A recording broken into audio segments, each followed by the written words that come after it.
안녕하세요. 메타버스에 대해 발표할 로지커버리 박세림, 정한을, 김민서입니다.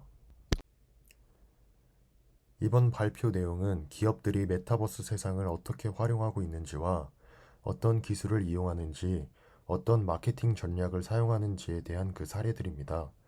먼저 본론으로 들어가기 전 메타버스란 단어는 어디에서 나오게 되었는지와 메타버스란 무엇인지 설명드리겠습니다. 메타버스는 1992년 출간된 닐 스티븐슨의 SF 소설 스노우 크래쉬에서 메타버스라는 용어가 처음으로 쓰였고, 이후 2003년에 린든 랩이 출시한 3차원 가상세계 게임 세컨드 라이프가 인기를 끌면서 메타버스가 또 한 번 화두에 올랐습니다. 이 메타버스 용어가 대중적으로 널리 사용되기 시작한 것은 2006년에 출시한 메타버스를 활용한 미국의 게임 플랫폼인 로블록스가 올해 3월 상장하고 나서부터입니다. 메타버스는 메타, 가상과 유니버스 세 개의 우주를 뜻하는 단어의 합성어로 3차원의 가상 세계를 뜻하는 단어라고 합니다. 이 설명을 듣고 가장 먼저 떠오르는 것이 있는데 바로 영화 아바타였습니다. 아바타를 보신 분들은 아시겠지만 아바타의 내용 그 자체가 바로 메타버스를 뜻한다고 생각합니다. 메타버스는 가상의 세계에서 게임뿐만 아니라 현실에서 하는 각종 다양한 행위들을 할 수 있는 세계인데, 실생활과 같이 사회, 경제, 문화적 활동을 하는 가상현실을 뜻하는 공간입니다. 단순히 가상 공간일 뿐만이 아니라 가상과 현실이 상호작용하는 공간으로 VR, AR, AI와 같은 기술들이 한데 섞여 또 하나의 새로운 세계를 뜻합니다. 이러한 메타버스가 새로운 산업으로 주목을 받으면서 기업들의 관심이 쏠리고 있습니다. 어떠한 기업들이 있을까요? 우선 국내에 대표적으로 NC소프트, 선익시스템, CMS 에듀, 코세스 등등이 있으며 해외로는 로블록스, 유니티 소프트웨어가 있습니다. 먼저 앞서 말한 온라인 모바일 게임 소프트웨어 개발 및 공급업이 주된 NC소프트입니다. 창업 당시인 1997년에서 1999년까지만 해도 온라인 게임 전문이 아닌 인터넷을 기반한 기업용 소프트웨어 개발 회사였고, NC HTML 에디터 따위 소프트웨어나 기업 납품용 그룹웨어를 만들던 회사였습니다. 한번 넥슨에서 바람의 나라를 개발했고, 당시 아이네트에서 한 게임을 개발 중이던 팀을 인수해 NC소프트에서 개발을 완료하였는데, 이 게임이 바로 리니지입니다. 당시 IMF 외환 위기로 인해 투자 받기가 어려워 서비스 시작까지 난항을 겪었으나 게임이 성공하고 PC방 열풍까지 겹쳐 대박이 났다고 합니다. 이후 NC소프트의 대표작으로는 MMORPG 장르인 리니지2, 길드워 시리즈, 아이온, 블레이드 앤 소울 등이 있습니다. 이 게임들의 특징은 메타버스 세상 속에서 사람들과 소통하며 플레이가 가능하고 같은 공간 속에서 게임을 즐길 수 있다는 점입니다. 다음은 디스플레이 제조용 기계 제조업에 종사하는 선익 시스템입니다. 원래는 OLED 장비 제조 관련주이지만 메타버스를 즐기기 위해 필요한 OELD가 부각되면서 관련주로 편입되었습니다. 이때 OELD란 3세대 이동통신 IMT2000 국가별로 개별 운영되고 있는 다양한 이동 전화 시스템의 규격을 통일하여 세계 어느 지역에서도 하나의 단말기 또는 사용자 접속 카드로 서비스를 이용할 수 있도록 한 제3세대 이동통신 서비스로 우리나라에서는 2002년 상용화되었으며, 서비스를 위해 컬러 동영상을 표시하기 위해 반응 속도를 높인 화면 표시 장치를 의미합니다. 다음 CMS 헤드는 업종은 일반 교과 학원이나 VR, AR 기업인 유니티와 협업하여 교육 플랫폼을 개발했었던 이력이 부각되면서 관련주로 편입되었습니다. 비슷한 기업으로 아이스크림 에듀가 있는데 아직 시장에서는 메타버스로 인식하지는 않았으나 해당 종목도 다트를 살펴보면 DR, AR을 활용한 교육에 열심히 하고 있기에 메타버스를 이용하는 기업에 속한다고 합니다. 다음은 해외의 대표적인 사례인 게임 엔진 회사 유니티 테크놀로지입니다. 본래 어도비 플래시가 한창 잘 나가던 시절 플래시로 구현이 힘든 3D 시장 공략을 노린 3D 타겟 웹 미디어 제작 툴이었습니다. 하지만 전문적인 게임 엔진에 비해 비교적 간단하고 쉬워서 게임 제작할 시에 자주 쓰이게 되면서 아예 이쪽으로 전향하게 되었습니다. 그리하여 유니티 소프트웨어는 VR HMD 또는 AR HMD 지원 기기 등을 비롯하여 현 세대에 해당하는 대부분의 플랫폼으로 개발 가능한 게임 엔진이 되었습니다. 다음으로는 메타버스 기업과 연관 있는 최근 화제가 된 게임을 사례로 보여드리겠습니다. 작년부터 메타버스는 기업인들과 투자자들 사이에서 가장 핫한 투자 키워드 중에 하나로 꼽혀왔습니다. 메타버스와 관련된 최고의 테마주로 꼽히는 로블록스는 어떤 회사인지 자세히 알아보겠습니다. 로블록스는 3D 가상 세계를 탐험하는 게임인 동시에 사용자가 게임을 프로그래밍하고 다른 사용자가 만든 게임을 즐길 수 있는 온라인 게임 플랫폼 및 게임 제작 시스템입니다. 로블록스 플랫폼은 크게 세 가지로 구성되어 있는데, 로블록스 스튜디오는 코딩을 할 줄 모르더라도 게임 제작에 활용할 수 있는 플랫폼 전용 게임 제작 툴입니다.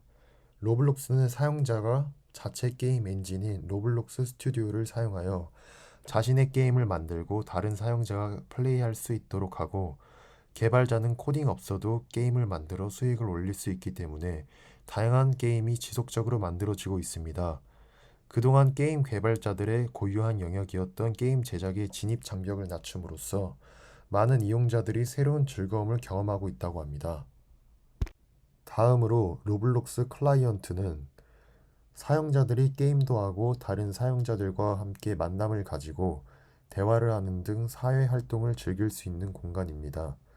로블록스 스튜디오로 제작한 게임을 로블록스 클라이언트에 출시하면 많은 사람들이 그 게임을 이용할 수 있는 플랫폼입니다.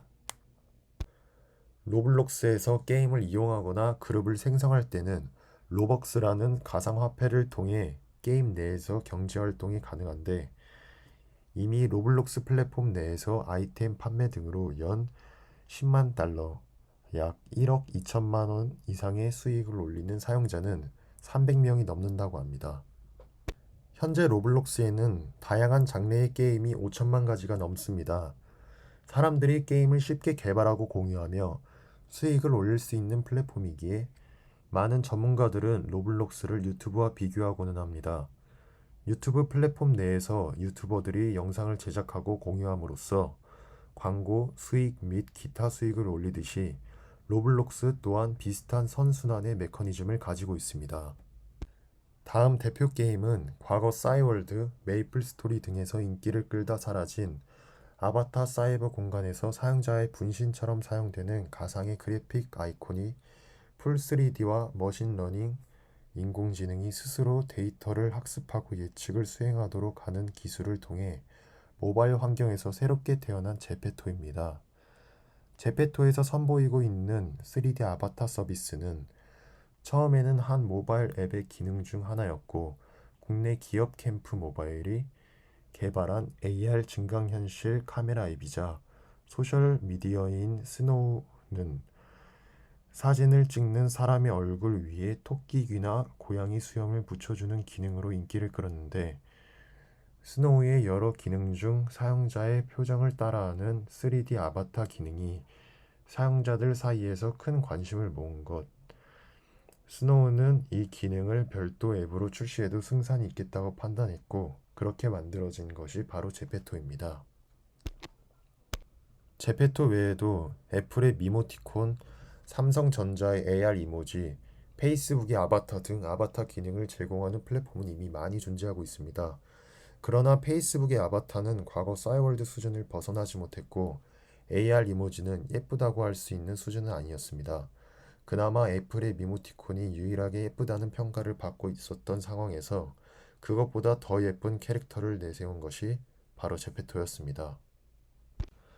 제페토는 예쁜 것을 넘어서 유행 위에 올라타기를 원했고, 2.0 버전에 이르러 헤어스타일, 메이크업, 스트릿 패션, 모자나 머리띠, 네일 아트 등 현 시점에서 유행하는 모든 패션과 뷰티 스타일을 제공하기 시작했고, 또한 다른 플랫폼과 다르게 풀 3D로 구축돼 다양한 모션이나 댄스, 포즈 등을 도입할 수 있었습니다. 그 결과 제페토는 제일 예쁜 동시에 트렌디한 아바타 플랫폼으로 거듭났고 이러한 강점은 지금도 발휘되고 있습니다. 젤리, 틱톡처럼 Z세대를 타겟으로 하는 제페토는 이들의 인싸 문화를 이해하고 가상의 세계에 이 문화를 옮기려고 노력했습니다. 처음에는 캐릭터를 예쁘게 꾸밀 수도 있게 했고 그 다음에는 앱 내에서 친구를 맺은 뒤 함께 사진을 찍고 인증하며 노는 다양한 방법을 선보였습니다.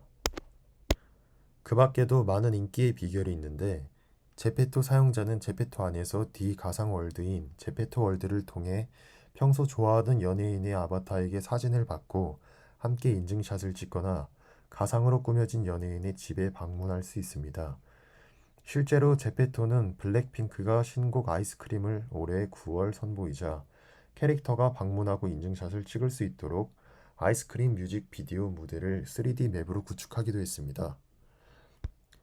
또한 제페토는 개발 역량 면에서 단점이 없다고 할 정도로 뛰어납니다. 우선 단기간에 서비스를 내놓은 것이 눈에 띄었고 1.0 버전의 개발은 기획부터 출시까지 3개월, 2.0 버전은 7개월 만에 내놓을 정도로 출시 속도가 빨라 시장을 선점할 수 있었습니다. 이 과정에서 앱스토어 리뷰, 소셜미디어 반응 등을 꾸준히 살펴 사용자 피드백을 빠르게 반영하기도 했습니다. 10대 인싸 문화를 확실하게 공략하되 가상의 캐릭터에서 오는 강점들도 흡수했고 인싸 문화를 위해 친구를 맺고 함께 인증샷을 찍는 것은 기본인데 가상의 캐릭터라 물리적 한계를 극복하고 누구와도 스스럼 없이 친구를 맺을 수 있다는 장점, 모르는 사람과 인증샷을 찍는 항목도 존재하며 그룹 모임을 할 수 있는 항목도 마련해 놓았습니다. 높은 기술 수준과 기술 이해도 그리고 세밀한 타깃팅이 결합해 만들어진 제페토는 3D이기 때문에 가능한 확장성을 바탕으로 지금도 끊임없이 새로운 서비스를 창출해내고 있습니다. 바로 이것이 제페토가 Z세대 타깃 서비스 중 후발주자임에도 빠르게 성장할 수 있었던 핵심적인 비결이 아닐까 생각됩니다. 지금까지 설명드렸듯이 수많은 기업들이 메타버스로 몰리고 있습니다. 페이스북과 인스타그램이 그랬듯 새로운 플랫폼엔 기업의 주요 타깃층, 즉 MZ세대가 모이기 때문인데요. 많은 제품을 들이지 않고도 자신들의 제품과 서비스를 그들에게 선보일 수 있습니다. 한 가지 다른 점이 있다면 광고 이미지를 여러 장 제작해 노출하거나 자사의 홈페이지나 쇼핑몰로 유도하는 방식에서 벗어나 훨씬 적극적으로 경험하게 할 수 있다는 겁니다. 옷을 입어보고 장소를 둘러보고 손수 움직여보며 그 제품과 서비스가 어떤 특징을 가졌는지 직접 경험하기 때문입니다.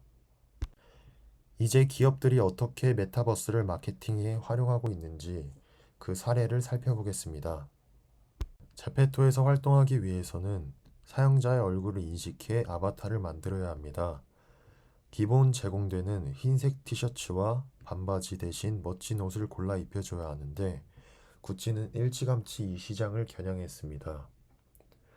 구찌는 제페토에서 특유의 패턴을 활용한 옷과 액세서리 등을 만들어 판매하고 있습니다. 2021년 SS 신상품 일부를 그대로 구현한 버추얼 컬렉션을 포함해 SNS상에서 화제가 되었던 도라에몽 구찌 컬렉션 등 60종의 아이템을 직접 착용할 수 있게 했습니다. 또 구찌 본사가 있는 이탈리아 피렌체를 배경으로 만든 구찌 빌라 월드맵에서는 유럽풍의 건축물과 아름다운 정원을 경험할 수 있습니다. 다음 현대자동차는 업계 최초로 메타버스 플랫폼 제페토에 차량을 구현해냈습니다. 플랫폼 내 인기 맵 공간인 다운타운과 드라이빙 존에서 소나타 N 라인을 시승할 수 있게 한 것이죠. 제페토 이용자는 소나타 N 라인의 디자인을 살펴보는 것은 물론이고 실제로 아바타가 시승하는 모습을 영상과 이미지로 제작할 수 있습니다. 다음은 국내 최초의 메타버스 공간인 메타폴리스 속에서 자체 공간을 마련하고 직방이 보유한 플롭테크 기술을 활용한 예시로 지난 6월에 열린 직방 10주년 미디어데이에서 자체적으로 개발해 도입한 국내 최초의 메타버스 공간인 메타폴리스를 공개해 화제가 되었습니다. 롯데건설이 건설업계 최초로 메타폴리스의 자체 공간을 마련하고 고객과의 소통을 시도할 계획입니다. 이곳에서는 기존의 오프라인 모델 하우스를 방문해서 주거 상품을 확인하던 번거로움을 고객이 아바타로 직접 관람할 수 있고 분양 상담 및 광고도 이루어질 것이라고 합니다. 마지막으로 저희가 흔히 알고 있는 마인크래프트 게임입니다. 인천시는 유튜버, 시민 25명과 함께 메타버스 기반의 온라인 게임 마인크래프트의 인천공항을 만들었습니다. 지난해 9월 인천시가 공식 유튜버 계정에 올린 영상을 보면 이들은 2시간 만에 레고와 비슷한 다양한 블록 모양의 도구로 가상의 게임 공간에 관제탑, 활주로, 비행기 등 인천 제2여객 터미널을 그대로 구현했습니다. 인천공항뿐 아니라 송도, 인천대교 등 인천의 주요 랜드마크도 만들었죠. 많은 사람이 거의 집에서만 생활을 하고 있는 지금, 여행을 하지 않아도 여행하고 있는 느낌을 주는 아주 적절한 기획이었다는 평입니다. 가상현실인 VR, 증강현실인 AR, 인공지능인 AI의 기술력이 발전하면서 본격적인 메타버스의 시대가 열렸습니다. 누군가는 메타버스 시장에서 돈을 벌고 또 누군가는 이 세상은 새로운 사람들과의 소통의 장이라고 말합니다. 이제는 단순한 놀이 공간이 아닌 Z세대의 새로운 놀이, 경험, 교류, 창작, 부가가치를 창출하는 새로운 가상현실 공간 메타버스로 자리 잡고 있습니다.